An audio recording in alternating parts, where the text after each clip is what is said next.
Madame, mademoiselle, monsieur, bonsoir, bienvenue à l'émission À Cœur Ouvert, votre émission préférée qui vous permet chaque semaine de découvrir davantage ces personnalités qui font la une à travers la République démocratique du Congo.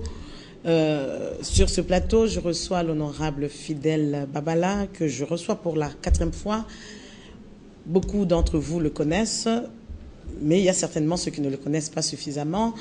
Avec moi sur ce plateau, nous allons parler de lui et ainsi que de l'actualité. Bonsoir, honorable. Bonsoir, madame. Je suis heureuse et honorée de vous recevoir pour la 4e fois sur ce plateau. Comment vous portez-vous? C'est toujours un plaisir d'être reçu par vous, madame. Merci, honorable.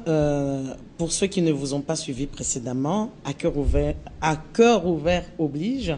Est-ce que vous pouvez vous présenter pour nos téléspectateurs? Non, je suis Fidèle Babala, élu de la Tchangou pour le compte MLC, député national, et secrétaire général adjoint du MLC, chargé des fédérations.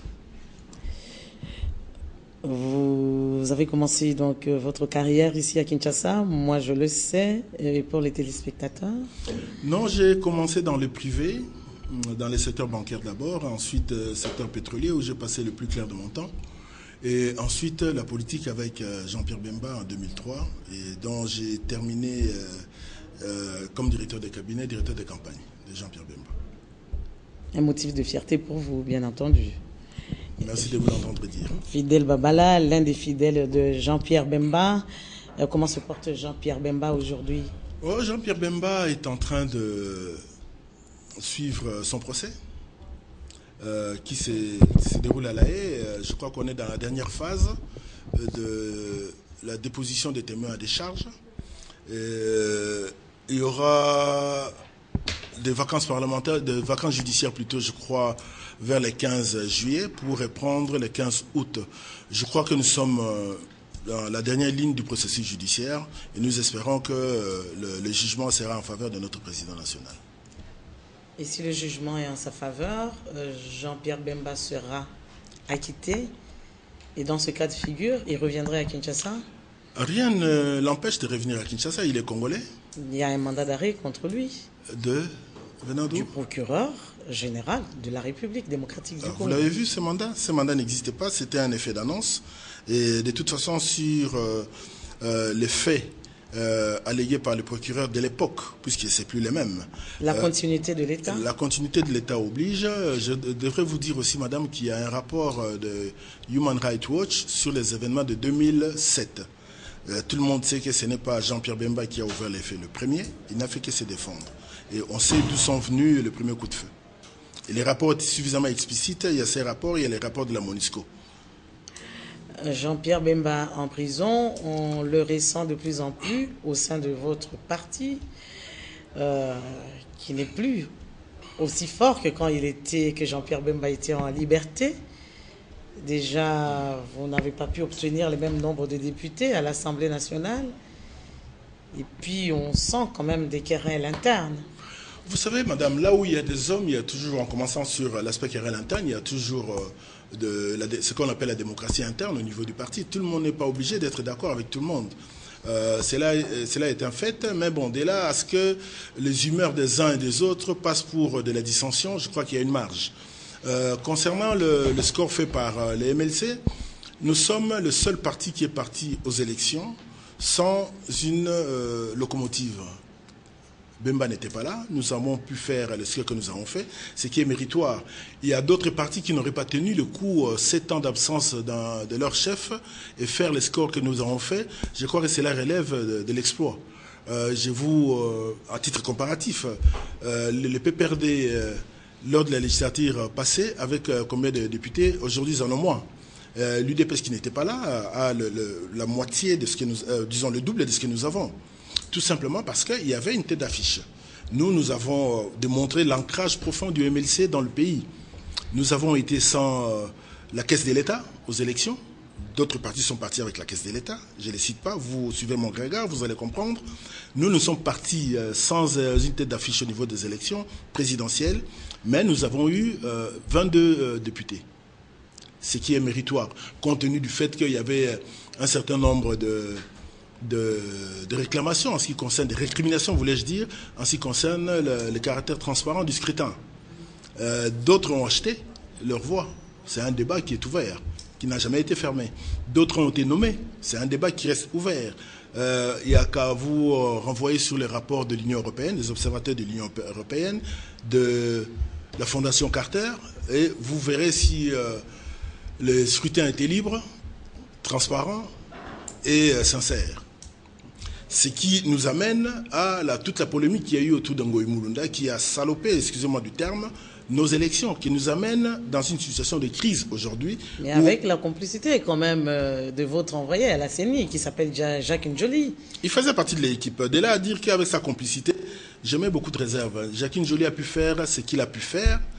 Je crois qu'il a fait le maximum de ce qu'il pouvait faire. Mais devant une machine du pouvoir, qu'allait-il faire par rapport à une volonté du pouvoir? Démissionner? C'était une possibilité. Ou refuser de signer? Mais je vous rappelle, madame, que la démission reste un acte volontaire et unilatéral. C'est la personne qui décide, pour des raisons qui lui sont propres, à un moment donné, de pouvoir continuer ou pas. Refuser de signer, elle a refusé de signer. Mais toutes les personnes qui crient au nom de l'opposition, y compris certains ténors de la société civile, qu'ont-ils apporté comme preuve que les élections n'étaient pas correctes? Il n'y avait aucune preuve. Pourtant, vous-même, vous le dites, mais vous n'avez pas de preuve. Ni de la victoire du président de la République, ni de la victoire de M. Tshisekedi. Il n'y avait aucune preuve. Donc, à tel point qu'il est permis de dire qu'on ne sait pas qui a gagné ces élections. D'où la crise de légitimité qui secoue le pays aujourd'hui. Le pays a-t-il gagné avec comment il s'appelle, Ngoï Mulunda à la tête de la CENI, ou le pays a perdu? À l'évidence, nous avons perdu, puisqu'on a été obligé de refaire l'organisation de la CENI pour espérer cette fois-ci avoir un peu plus de crédibilité dans nos élections.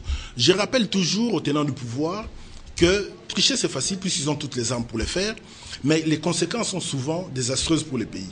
Quelle est l'image de notre pays aujourd'hui, de notre président de la République aujourd'hui? C'est une personne qui quasiment souffre de l'ostracisme. Combien de chefs d'État viennent les visiter ici? Il n'y en a pas. Il y en a eu sauf la francophonie. Et la francophonie, vous savez que c'est une institution qui est quasiment à la périphérie de la politique. Et vous avez vu toute la scène, comment est-ce que les shows au niveau de la francophonie a été organisé. Est-ce que c'est l'avantage de notre pays, de notre président de la République? Je dirais non. Et donc, vous avez tiré les conséquences de tout ce qui s'est passé. Mais non, il y a un nouveau bureau de la CENI qui a été mis en place. Vous pensez que cette fois-ci, ça sera le bon? C'est notre souhait, madame, puisque à un moment donné, dans ces pays, il faut qu'on tourne la page de tout ce qu'il y a comme élections truquées, rébellion à gauche et à droite. Il faut qu'à un moment donné, que nous nous essayions autour d'une table pour dire que voilà la direction que nous voulons imprimer dans la politique de notre pays, dans le développement de notre pays. Si on ne les fait pas, on va rester en permanence dans un cycle de violence. Tant que les institutions ne sont pas fortes, ça voudra dire que le pays est fragile. Je vous rappelle que ça fait 12 ans, 13 ans que nous sommes dans le régime Kabila, père et fils, même plus que ça, plus de 15 ans. Père et fils, nous n'avons toujours pas d'armée qui sécurise le pays.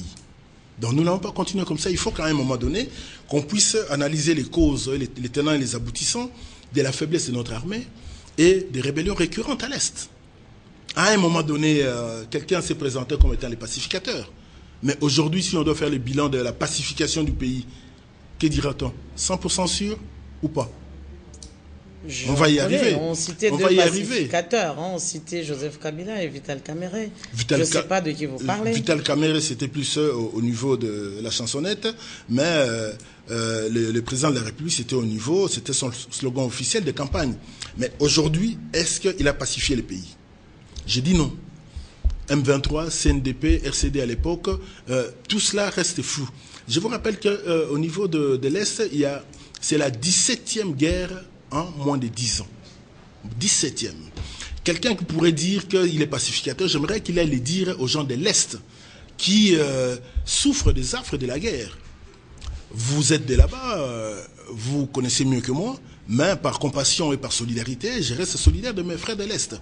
Mais aujourd'hui, est-ce que le président de la République a réussi son pari? Je dirais non. Il a brillamment échoué. Brillamment échoué. Vous avez parlé de Malou Malou. Malou Malou est arrivé, je crois que, comme tout juriste, je serais tenté de lui donner un crédit de bonne foi. Il vient d'arriver, mais il a été à la CEI. Nous savons tous que les élections, je suis bien placé pour le savoir, j'étais directeur de campagne de Jean-Pierre Biemba en 2006, je suis bien placé pour savoir que les élections n'étaient pas clean. Donc j'ai un a priori négatif sur l'abbé Malou Malou. On va le voir à l'œuvre. Mais de toute façon, quel est le signal que le chef de l'État donne aux Congolais en remettant, même si on dit que c'est la société civile, on sait comment ça se passe, on y reviendra, en remettant Malou Malou, ça veut dire que le chef de l'État a envie de changer la Constitution, ça veut dire que le chef de l'État a envie de contrôler les élections de 2016. Est-ce que c'est le bon signal qu'il donne aux Congolais? Mais il y a quand même pour un garant de la Constitution, qui est censé savoir qu'il y a des dispositions verrouillées dans la Constitution, qu'il n'a pas droit à plus de 2 mandats. Est-ce que c'est le cas? L'avenir nous le dirait dans les jours à venir, dans les mois à venir, peut-être dans les années à venir, 2 ans, 3 ans à venir. On verra la réalité. Vous auriez aimé que ce soit qui à la place de Malou Malou? Vous savez, l'histoire ne se fait pas par des répétitions, même des personnes ou des fonctions. Ça se fait par à-coup, par changement successif et par progrès, j'allais dire progressif, passez-moi la tautologie, progressif. Ça veut dire continuel. C'est ça, c'est pas la révolution de la modernité, mais c'est autre chose. Quand on doit faire l'histoire, ça se fait par de petits coups.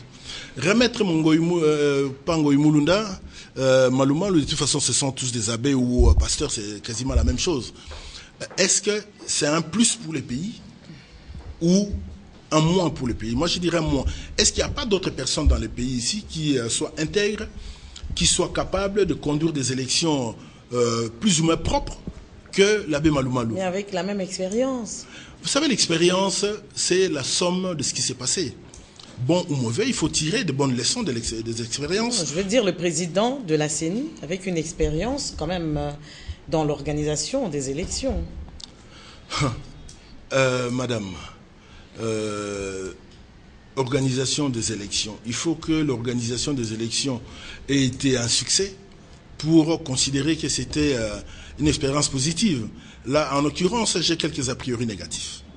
Je sais de quoi je parle. Tout ce qu'il y a eu comme liste des omis, liste de dérogations, et on a, de manière tout à fait consciente et volontaire, délibérée, gonflé le nombre de votants. Il y a eu des contrées où il y avait 101% de votants. À Bukavu, chez vous, dans votre région, oui, c'est chez moi. Il y a eu à boire et à manger. Hein. À boire et à manger. Je ne dirais pas que je lui donnerai un chèque en blanc. On va le voir à l'œuvre et le suivre pas à pas. Pour voir... Finalement, il s'agit de quoi, là? Il s'agit de notre pays. Hein. Il s'agit de notre pays. Nous avons intérêt à ce que les choses se passent de manière correcte. Pourquoi chaque fois il y a des rébellions chez nous? Pourquoi chaque fois il y a des contestations? Pourquoi chaque fois il y a des tricheries chez nous? Est-ce que nous sommes un pays de tricheurs? Est-ce que le Congolais par définition est tricheur? J'ai dit non. Mais il y a certaines personnes qui sont rompues dans l'art de la tricherie, qui avilissent notre pays. Mais déjà, la corruption, c'est la tricherie. Lorsque nous sommes classés quand même parmi les pays les plus corrompus du monde, on n'est pas loin de la tricherie. Madame, vous faites certainement allusion